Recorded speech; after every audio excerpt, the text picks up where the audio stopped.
আমাকে এই ফুল নিয়ে মিষ্টি দেন। ফুল নিয়ে মিষ্টি দিব? হ্যাঁ। ফুলের বিনিময়ে মিষ্টি হ্যাঁ, হবে না। একটু করেন না। ধরছি কিন্তু হবে না। আমাকে এখন 50 পিস মিষ্টি দেন। এইটার বিনিময়ে? 50 পিস। এটার বিনিময়ে? হ্যাঁ। আপনি বলেন এটার বিনিময়ে? এটার বিনিময়ে 50 পিস মিষ্টি দিবেন। এটা টাকা দিয়ে কিনে নিয়ে ভাই টাকা দিয়ে আপনি কিনতে পারেন, কিন্তু আমার তো এই মিষ্টির একটা দাম আছে। আমি তো আপনি ভালোবাসার বিনিময়ে ফুল দিতে পারেন, বোন হিসেবে ফুল দিতে পারেন, আচ্ছা বোন হিসাবে দিলাম, এখন আমার 50 পিস মিষ্টি দেন। কিন্তু এই বিনিময় হবে না ভাইয়া। ফুলের বোন বিনিময়ে হিসাবে আপনি মিষ্টি তো বললেন বোন হিসাবে হবে না। দেওয়ার জন্য। না, এটা ফুল ভালোবাসার বিনিময়ে হতে পারে, কিন্তু খাবারের বিনিময়ে ফুল হতে পারে না।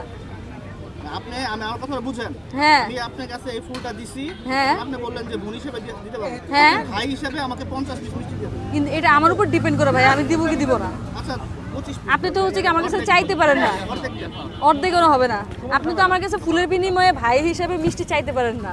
দিবেন না? না ভাইয়া, চলে এটা যাবো? না, আপনি জান গা, এটা এখানেই থাকুক, সুন্দর লাগতেছে দেখতে। আমার এই যে 500 টাকার ফুল। আচ্ছা জান গা ভাইয়া, অন্য একদিন ফ্রি খাওয়াই দিব, বাসায় দাওয়াত দিয়ে খাওয়াই দিব, জান। চলে যাবো? হ্যাঁ জান গা। ঠিক আছে। না দিলে